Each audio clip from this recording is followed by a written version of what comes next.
ఎవరైనా channel subscribe చేయకపోతే వెంటనే సబ్స్క్రైబ్ చేసేయండి. బిగ్ బాస్ నామినేషన్ స్టార్ట్ చేశారు. 4 టీమ్స్ గా డివైడ్ చేశారు. బిగ్ బాస్ నామినేషన్ స్టార్ట్ చేశారు. 4 టీమ్స్ గా డివైడ్ చేసి బిగ్ లీడర్స్ ని బిగ్ బాస్ సెలెక్ట్ చేశారు. వాళ్ళు ఎవరంటే తనుజ గారు, భరణి గారు, సుమన్ శెట్టి గారు అండ్ కళ్యాణ్ గారు. కళ్యాణ్ ఆడడానికి స్కోప్ ఇచ్చినట్టుగా అనిపించింది. అలాగే సుమన్ శెట్టి గారు లీడర్ గా సెలెక్ట్ చేశారు కదా, ఇక్కడ ఆయన లీడర్షిప్ క్వాలిటీస్ ఎలా ఉన్నాయో తెలుసుకుందాం అనుకున్నాను నేనైతే. మీలో మీరే ఒక్కొక్కరి టీం కి ముగ్గురిని సెలెక్ట్ చేసుకోండి.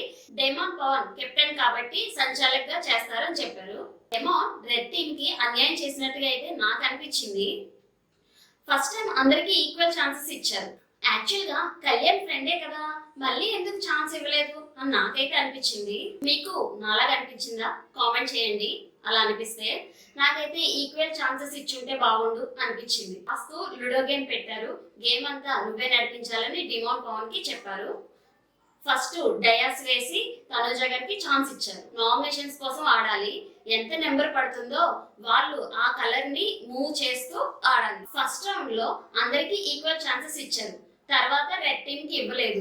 అన్యాయం చేశారేమో అనిపించింది నాకైతే సంచాలక్. ఫస్ట్ నామినేషన్స్ అని ఉంది. అక్కడికి వెళ్ళిన టీం టాస్క్ ఆడి నామినేషన్స్ చేసుకోవచ్చు గెలిచిన టీము.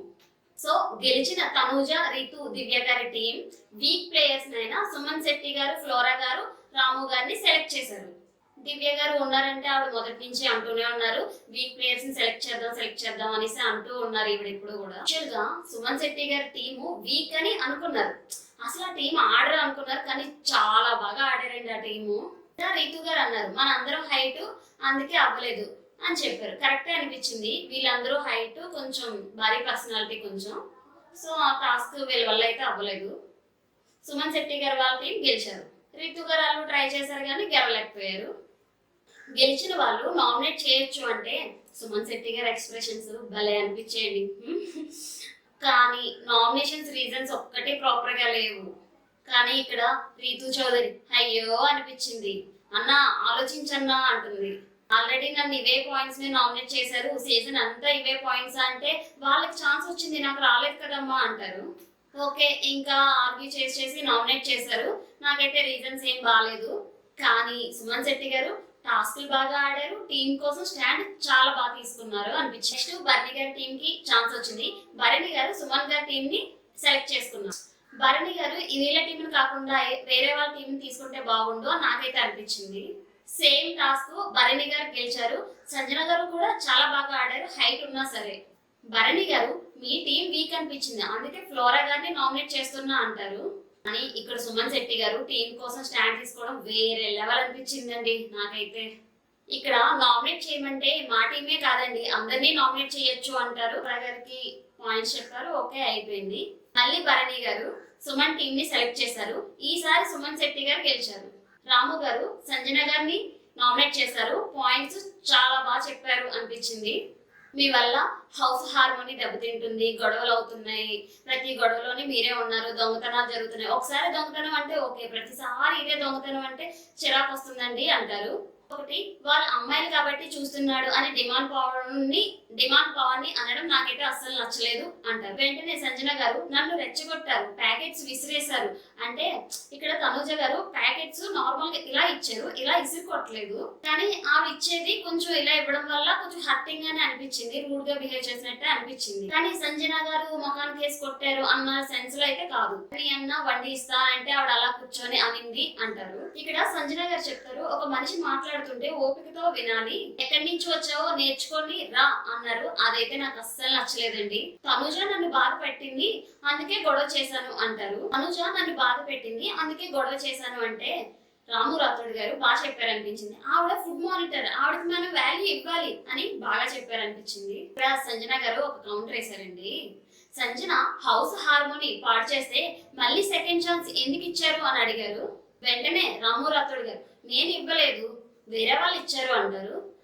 అంటే సంజన గారితోనే చెప్పారు రాము గారు, మీరు సాక్రిఫైస్ చేసిన వాళ్ళతో మేము గొడవ పెట్టుకోను సతాయించనని చెప్పారు, కానీ మీరు వెళ్ళి వాళ్ళతోటే గొడవ పెట్టుకుంటున్నారు. ఇక్కడ అందరికీ కూడా ఎక్కడి నుంచి వచ్చావో నేర్చుకోనరా అన్న పదం ఎవ్వరికీ నచ్చలేదండి, ఇంక్లూడింగ్ హౌస్ లో ఉన్న వాళ్ళు కూడా.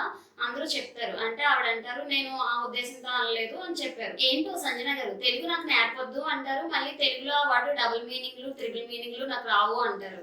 రాము రాథోడ్ గారు, నేను దాని గురించి మాట్లాడను, నేను ఆడియన్స్ కి వదిలేస్తాను ఆ మాట అన్నందుకు అనేసారు. హరీష్ గారు రాము గారితో అంటున్నారు, ఆవిడకి నచ్చితే ఫేవర్ గా ఉంటారు, నచ్చకపోతే ఏదైనా చేస్తారు. అంటే ఇది నిజంగా ఆవిడ ప్రూవ్ చేశారండి. తనుజ గారితో గొడవ అయిందని ఆవిడ కాఫీ పౌడర్ దాచేయడం, అలాగే సుమన్ శెట్టి గారు ఏదో అన్నారనేసి సిగరెట్ ప్యాకెట్స్ లేపేయడం, అలాగే దివ్య గారు రాగానే ఆవిడ బట్టలు దాచేయడం, చాలా చేశారండి. ఆవిడకి నచ్చితే బాగానే ఉంటారు, నచ్చకపోతే మాత్రం ఎంతకైనా మాట్లాడతారు, ఏదైనా అనేస్తారు ఆవిడ. హరీష్ గారి స్ట్రాటజీ ఇక్కడ శ్రీజ భలే చేసింది అనిపించింది. హరీష్ గారు, నామినేషన్స్ లో మన వాళ్ళు ఉండకూడదు, వాళ్ళలోంచి ఒకరు వెళ్ళిపోతే వాళ్ళ స్ట్రెంత్ తగ్గుతుంది అంటారు. ఈయన స్ట్రాటజీ ఓకే, కానీ తను వేరే టీం చెప్పుకుంటూ ఉంటే బాగుండు అని నాకైతే అనిపించింది. కానీ ఇక్కడ హరీష్ గారి మాటలు వినకుండా శ్రీజ దివ్య గారిని నామినేట్ చేసింది. ఇక్కడైతే ఆవిడ చాలా బాగా అనిపించారు. నెక్స్ట్ డిమాండ్ పవన్ తనుజ గారిని పిలిచారు. తనుజ టీంలో రీతు శ్రీజ గారిని నామినేట్ చేసింది. వీళ్ళిద్దరు నామినేషన్ పాయింట్స్ కూడా బాగానే అనిపించాయి. ఎగ్గు దొంగతనం చేయడం తప్పు అన్న నువ్వే దివ్య బట్టలు దొంగతనం చేయడానికి హెల్ప్ చేసావు, అది తప్పు అంది. ఆ రోజు ఎగ్గు దొంగతనం అప్పుడు నేను పెద్ద ఇష్యూ చేయలేదు, తెలిసి కూడా ల్యాగ్ చేశారు అన్నాను, అంతే తప్ప నేను తప్పుగా ఏమీ అనలేదు. ఆ దివ్య విషయంలో హ్యూమిలియేట్ చేయాలి అనుకోలేదు, ఆ వాడైతే నేను ఒప్పుకోను అన్నారు. దివ్యకి చెప్పాను నేను దొంగతనం చేయడానికి ట్రై చేస్తున్నట్టున్నారు అని. ఆవిడ చేసుకుంటే చేసుకొని అని చెప్పారు, అందుకే చేసాం, నేను తప్పు చేశాను ఒప్పేసుకుంటా, సారీ చెప్పమంటే చెప్తా, సారీ కూడా చెప్పా ఆల్రెడీ. పాయింట్ కి నామినేషన్స్ అంటే నేను రెడీ అంటారు. నాకైతే శ్రీజ గారు యాక్సెప్ట్ చేయడం చాలా బాగా అనిపించింది. శ్రీజ తప్పు అంటే ఒప్పుకుంటుంది, ఎక్కువ ల్యాగ్ చేయట్లేదు, సాగదీయట్లేదు. రీతు కంటెంట్ కోసం చేస్తున్నావా అని డిమాండ్ బాగుందో అన్న పాయింట్ నాకు నచ్చలేదు అంటారు. రీతు నామినేషన్ పాయింట్ బాగుంది, రీతు ఎక్స్ప్లెనేషన్ ఇంకా బాగుంది. శ్రీజ, తను నా ఫ్రెండ్, నువ్వు అతనితోనే ఉండి 2-3 days లో క్లోజ్ అయ్యావు, ఫస్ట్ వీక్ లోనే తను డేంజర్ జోన్ కి వెళ్ళాడు, అలా వెళ్ళినప్పుడు మీ ఇద్దరు క్లోజ్ అవుతున్న కంటెంటే ఎక్కువ వెళ్తుందని నాకు తెలిసినప్పుడు తనకి చెప్తా కదా ఎలా పోతుందో చూసుకో కంటెంట్ అని. అలా చెప్పడంలో తప్పేంటి, లాజిక్ పాయింట్ అనిపించింది ఇక్కడ. రీతు, అంత కంటెంట్ ఏముంది, అంత కంటెంట్ కోసం అంటే దాంట్లో ఏముంది అసలు, అలా ఎలా అంటే శ్రీజ మరి తెలుసులే అని ఎలా అంటాడు, మరి తనకి అనిపించిందిగా అంటుంది. అప్పుడు డెమోన్, తను జాగ్రత్తలు చెప్తుంది కదా, ఆ జాగ్రత్తలు నాకు తెలుసులే అన్నాను అంటారు. ఇక్కడ అందరికీ తెలుసండి కంటెంట్ కోసమే ఏంటి love stories, fake love stories అని ఎంతమందికి తెలీదు, మనకు తెలీదా ఏంటండి. కానీ ఏంటి అంటే ఎంత కంటెంట్ కోసం అన్నా డిమాండ్ పవన్ టాస్క్ లో గట్టిగా ఆడుతున్నారు, రీతు గారు కూడా టాస్క్ లో ఆడతారేమో, ఇంకా బాగా ఆడారు అనుకోండి, ఈ మిక్స్డ్ పులిహోర ఈ కంటెంట్ అంతే వేస్ట్ అయిపోద్ది, కనిపించదు ఎవరికి అని నాకు అనిపించింది. రీతు, నా మీద మాట అనడం నచ్చలేదు, అందుకే నామినేట్ చేసా అంటారు. ఓకే, సుమన్ శెట్టి గారికి డైరెక్ట్ నామినేషన్ చేయమని వచ్చింది. తన టీంలో ఫ్లోరా గారు వచ్చి హరీష్ గారిని నామినేట్ చేస్తారు. ఫ్లోరా గారు అస్సలు మాట్లాడరు, నోట్లో నాలుక లేదు, అమాయకమైన మనిషి అనుకున్నాను, కానీ హరీష్ గారికి ఇచ్చారుగా పంచ్. హౌస్ లోకి రాగానే నాకు ఫస్ట్ ఫ్రెండ్ అయింది హరీష్ గారే. యాపిల్ టాస్క్ లో యాపిల్ దాచిపెట్టారా అని నా మీద అనుమాన పడ్డారు. ఫ్రెండ్ అంటే నమ్మకం ఉండాలి అంటారు, బాగానే చెప్పారు అనిపించింది. హరీష్ గారు, మీలాంటి ఫ్రెండ్ నాకు వద్దు, సరదాగా మీరు తీసి ఉంటారేమో యాపిల్ అని అడిగాను అంటారు.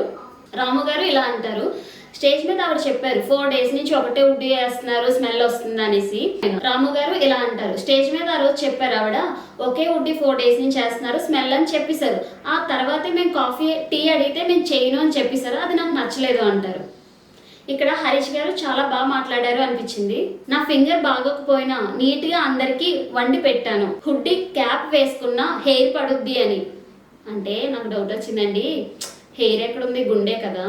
ఆ రోజే ఆ డ్రెస్ గురించి చెప్తే ఏదో ఒకటి చేసేవాడిని, ఆ రోజు చెప్పలేదు, ఈవిడ స్టేజ్ మీద చెప్పారు, అది నాకు బాగా అనిపించింది.